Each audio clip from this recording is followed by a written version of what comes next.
আপনি বলুন। বল। Diesel tank থেকে ভালভ ভায়া হয়ে আসছে ওয়াটার সেপারেটার।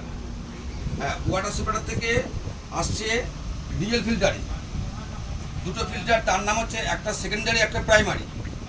প্রাইমারি হয়ে ডিজেল আসছে পিটি পাম্পে, সাধারণ পিটি পাম্পে। এই যে পিটি পাম্প, হ্যাঁ, যে হোসটা গেছে, হ্যাঁ, ওটা হচ্ছে পিটি পাম্প। পিটি পাম্প ঢুকেছে, পিটি পাম্প থেকে সাপ্লাই দিচ্ছে ইঞ্জিনে।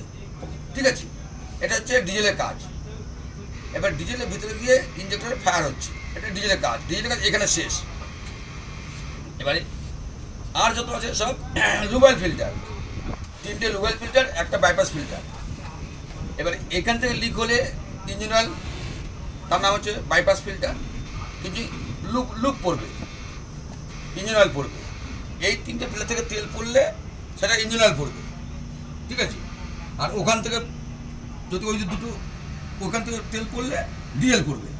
ঠিক আছে, প্রাইমারি বা সেকেন্ডারি। হ্যাঁ, ডিএল পড়বে। এই হচ্ছে এর ফাংশন। ঠিক আছে, এতটাই এর ফাংশন। এটা বুঝতে হবে কোন ফিল্টার থেকে কোন তেল পড়ছে এবং তার কী কী কাজ। এ হলো ইঞ্জিনে এটা সিস্টেম। বাস অফ করে দিচ্ছি।